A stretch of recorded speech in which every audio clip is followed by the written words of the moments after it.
Hey AfterBuzzers, we're back with more Supergirl. Tonight we're talking Season 3, Episode 15, In Search of Lost Time. We'll be talking all about Sam and Lena and all that drama, as well as what's going on with Kara and Mon-El, Lena and James. There's so much to get into, so much fighting, action-packed episode. Stay tuned. You're tuning into the destination for TV superfan discussion, AfterBuzz TV.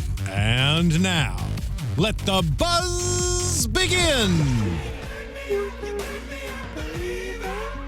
Can never get enough of Imagine Dragons. Such a good song. So fun. Welcome to our Supergirl After Show. I'm Stephanie Wenger. And I'm Lacretia, Lyon, guys. And it's so good to be back with you all. This is, of course, episode 15. And this was a jam-packed episode with a lot of actual action on screen, as well as some relationship drama and a big reveal for Sam. And we're going to get into all of that. So let's start out with, I feel like this has been teased for so long. Sam finally figures out what's going on with her. I feel like we had it at the beginning of the season. It's just been kind of playing out. And finally, Lena explains to her that Rain is essentially her, for lack of a better description, split personality. Yeah, and I know we'd toyed with that idea, all throughout the season, because it seemed to react very similarly to dissociative identity disorder. And that was what was interesting, because I like how Lena did let Sam know this was not her. This was almost like a split personality, because if it was her, she would remember. And I liked that story all throughout the episode of how, coming to terms with this is part of you, but it isn't you sort of thing. Were you happy with that reveal? Yeah, I thought that, it was pretty quick, rip the Band-Aid sort of off with Lena revealing it to her. That's what I like, is she didn't dance around it. She goes, I've done all these tests, and I wanted to be sure before I told you, but yeah. So Lena did have this hunch, and that's what we're going with. What I thought was interesting was I expected Lena to have a bit more sympathy towards Sam, and I felt like it was a rather unsympathetic reveal. Not that I didn't like it. I thought it was, the way that they did it was really interesting, but it didn't feel like Lena was kind of like, yeah, like, this is who you are, and like, it's not your fault, like, but you did do these things. It was very matter of fact. Well, yeah, and I felt like that was the best approach that she could have, because like, if she was too sympathetic and all, oh, this isn't your fault, like, I don't think it would have gone over as well, because she sort of had to get her to see what was going on, and they now have to work how to fix this. Yeah, I mean, I think that also, if she was really sympathetic, you would have seen Sam lose it even more, if that's possible. Like, she was angry, but you probably would have gotten a more emotional, like, reaction, tears and things like that. And I don't feel like she really went towards the anger, and she was trying to escape to see her daughter. Yeah, and that was a really interesting scene, and I like how Lena was smart in that. She knew she had to piss her off. Yeah, absolutely. Yeah, and I think when we finally see Lena show her, like, how she's acting and see the video, that's such a telling moment for Sam, because you start to see that she realizes it's her body. It might not be her persona, but like, she is in fact doing these things as Rain. I mean, you can't blame her, but she has to come to terms with that she's embodying this other thing. Yeah, and that's why I liked in that moment of her finding out, that's when Lena became Sam's friend again, and like, pushed down the walls, because she knew that in that moment they were safe, and then this was, a time to be a friend. Yeah, I mean, it was interesting to see her, though, locked away kind of in the DEO, and what, or I guess not the DEO, but yeah. But locked away, and what that looks like. Yeah, because I wasn't anticipating necessarily that much. Yeah, and Renji90998 brings up a good parallel in the chat to this story, as well as the one we see with Martian Manhunter later. Both story B and C were kind of similar. The child becomes the parent protecting the child sort of situation. Yeah. And I'm like, that, I didn't notice that, but that makes me think, yeah, it's very similar. That's a great point. Yeah, and our chat is always live and amazing, so we always want to thank you, and, come on live with us, let us know. We'll always shout you out, so keep doing that for sure. In terms of Sam, where do we think that this is going for her? Do you think, how is she going to come to terms with this? Yeah, like it seemed like, of course, we're going through the stages of grief almost with Sam. And, she's just sort of learning all of this and taking it all in. But I do feel like her and Lena are going to try to work together to see how they can prevent rain in their way. I know that it was mentioned earlier, like, why don't, Starman 934 said, why didn't Lena contact Supergirl about rain? I think that Lena knows Supergirl's all into punchy and kind of this is her friend and she wants to see how we can prevent this without getting like that. I also get the sense that Lena is not a person who wants to always run to Supergirl with every problem. She wants to stand on her own 2 feet. Yeah. And I think if you're always running to Supergirl, that somehow it doesn't take something away from you, but certainly in Lena's mind, I would imagine makes her weaker if you're always leaning on Supergirl. And she's such a strong woman and such a strong character that she probably wants to support her friend and do what she can. And she seems to be doing a solid job at it. Yeah, I mean, and speaking of strong women, I mean, do you want to, have fun, learn, and grow in all areas of your life? Always. Yeah, Always. like our co-founder, Maria Menounos, of course, here at AfterBuzz TV. And for those of you who do, have we got a podcast for you? Conversations with Maria Menounos, podcast edition, is hosted by our AfterBuzz TV founder and drops every Friday on iTunes. Conversations with Maria Menounos features celebrity and influencer interviews, along with secrets and tips on how to be better in all aspects of life, from health and wellness to career, relationships, finances, and more. Let our Maria be the big sister you've always wanted. Kind of like Alex. Yeah, I mean, and she has some amazing books as well, and I love reading Maria's books, the Every Girl Guide to Cooking and Life. They're so helpful and just amazing tips and ways to eat healthy and be kind of your best self, and I feel like that's what we're all looking to do. Yeah, and just go to iTunes and subscribe to Conversations with Maria Menounos for free. Be sure to rate and comment, and when you do, let Maria know it was the Supergirl after show that sent you there. Conversations with Maria Menounos, podcast edition. Check it out. Definitely. So much fun. I love her Sirius radio show as well. So something to check out for Yeah. sure. So let's get into all of this action that happens with John and his father. What's going on there? What did you think? Yeah, like, as Martian Manhunter is probably one of my favorite characters in the comic books and the cartoons and even on this show. I just hate that he's been given such a bummer storyline. It's so great, especially with David Harewood and Carl Lumley's performance. But, like, this is, like, all too real in dealing with dementia, and that's why it's good that they're doing it, but I'm, like, so sad. Right. I mean, that's kind of how I felt. Like, I feel like John has been through so much already, and in the past seasons, we've seen him really struggle with his identity, and to have his father come back and he finally feels, like, grounded and he has these roots, and that's where you kind of want him to have that solid foundation, and then to have it so quickly turn to this. It's such an important storyline with memory loss and all of this, but it's heartbreaking. Yeah, because that's the thing, is it's such a good storyline and it's well acted, but that's what makes it so heartbreaking. And because it is so realistic and, having to deal with these things as our parents get older. I mean, I know I've had to deal with it already, but Absolutely. Yeah, it's something that I think, again, they're so smart with the issues that they tackle on these shows because, their audience, which is, I would argue, 18 to 40, a lot of people are dealing with these issues with their parents, relatives, whatever, and to have that portrayed on a superhero show is pretty amazing. But they really do try to ground the superhero world in real life issues, and we talk about it all the time on this show, certainly. Yeah, and that's what this show has always done well, and these, superhero shows in general. Like Xavier Jones Jr. in the chat says, as we were talking earlier about the parallels of the storyline, he said they do that a lot, subplot mirror stories in all the Arrowverse shows, mainly Flash and now it's Supergirl, it seems.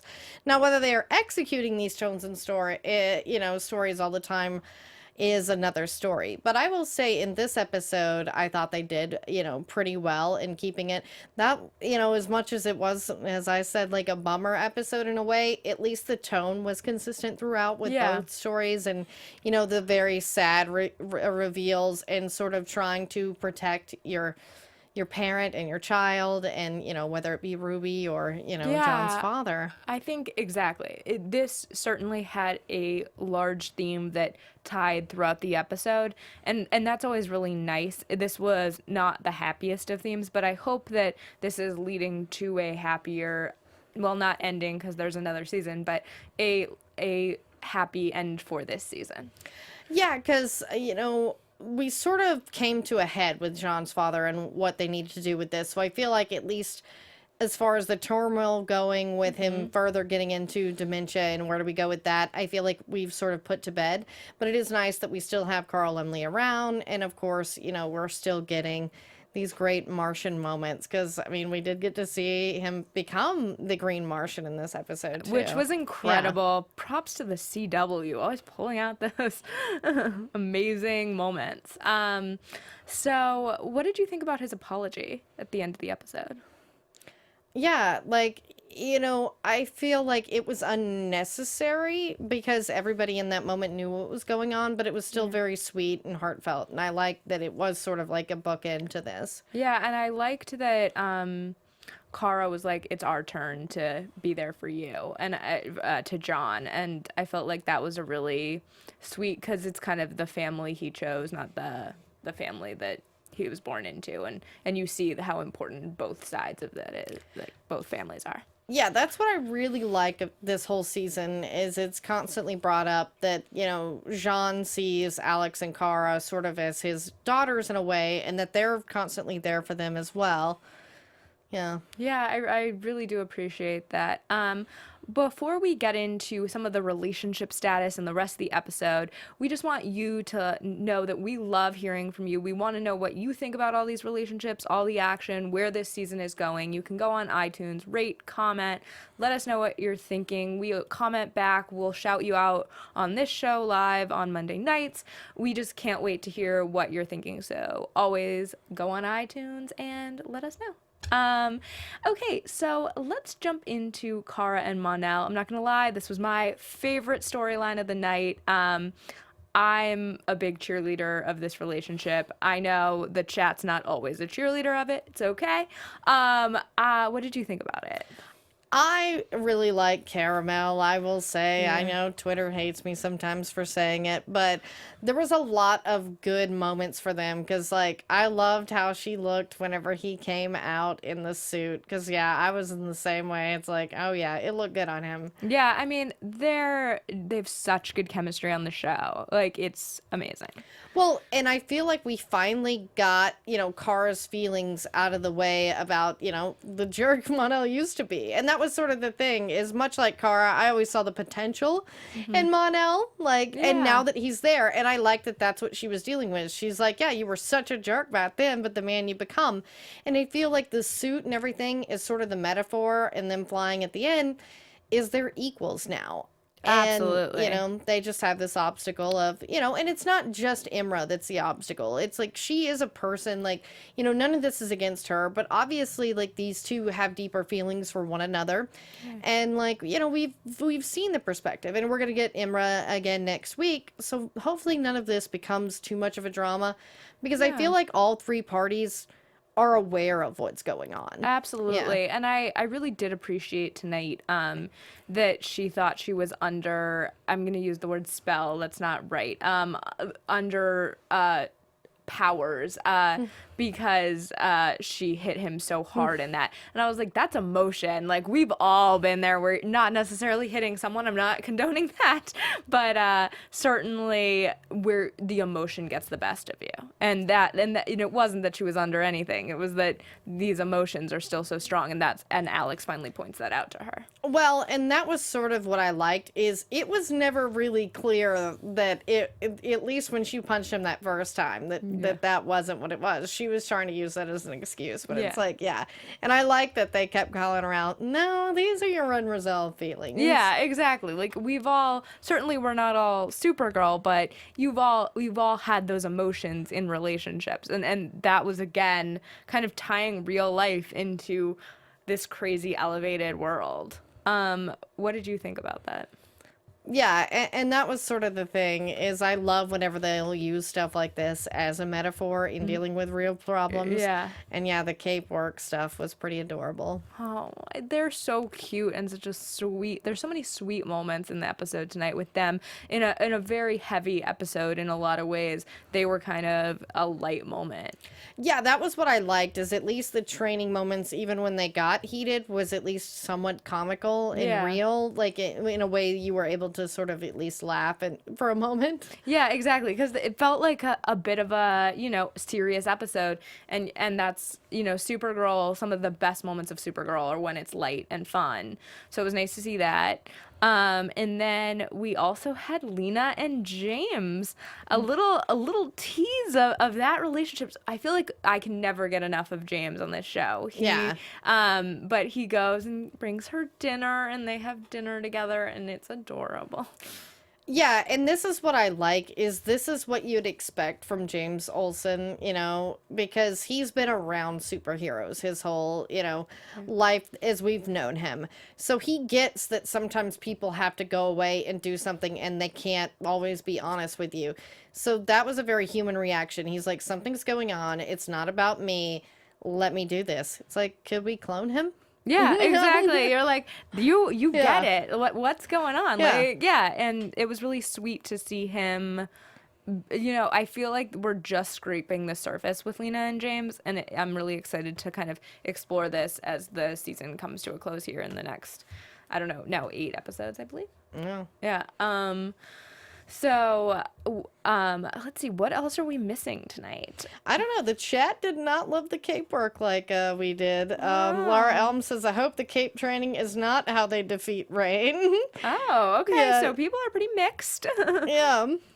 All right, fair enough. And I feel like we didn't get a ton of Win tonight, but we had a few moments with Win. I love how the HR lady was all about going after Win when she was under the anger. It kind of makes me wonder, what has Win done to I know. piss off HR? I mean, I love Win, but Yeah. Also, like, I don't feel like we've ever seen DEO HR before. That was new. yeah, that was funny. Yeah, I was like, oh, this is fun. But yeah, I thought it was a really action-packed episode.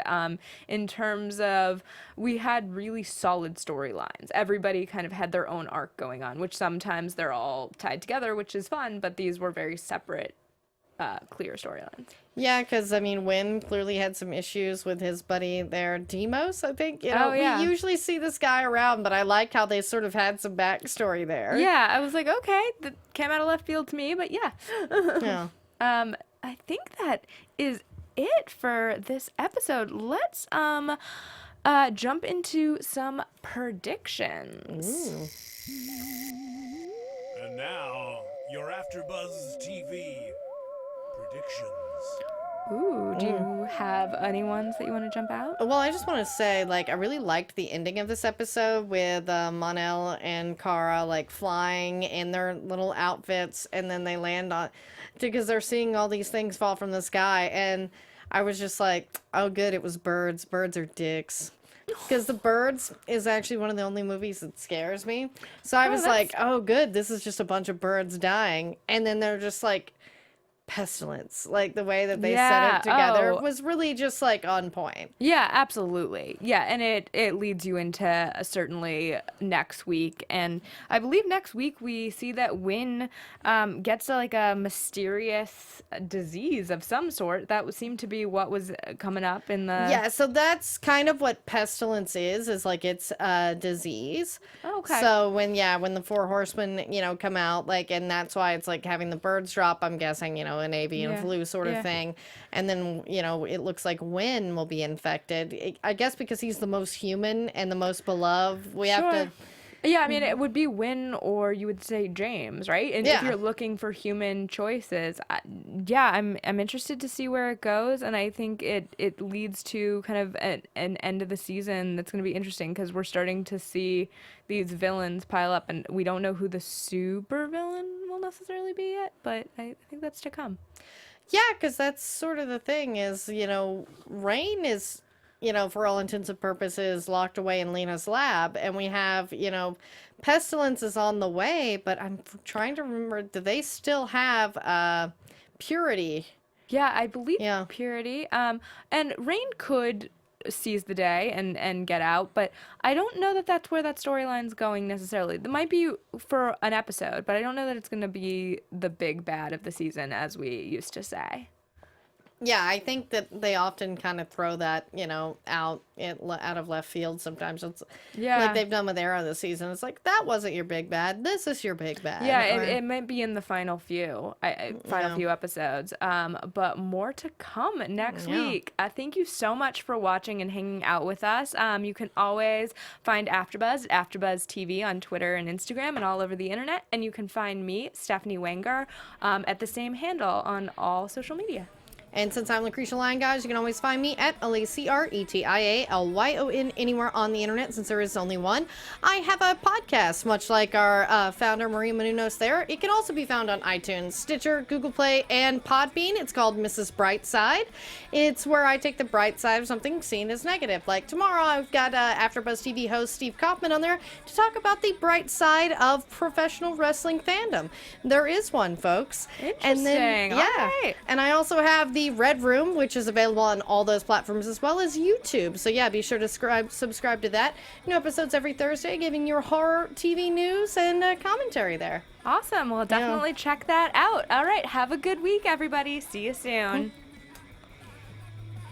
From executive producers Maria Menounos, Kevin Undergaro, Phil Svitek, and the entire AfterBuzz TV staff, we would like to thank you for listening to the AfterBuzz TV network. To watch or listen to other after shows and post comments or questions, be sure to visit AfterBuzzTV.com. I'm Sir Richard Wentworth, and this has been a presentation of AfterBuzz TV. Buzz you later. The views expressed herein are those of the hosts only and do not necessarily reflect the views of AfterBuzz TV or its owners or principals.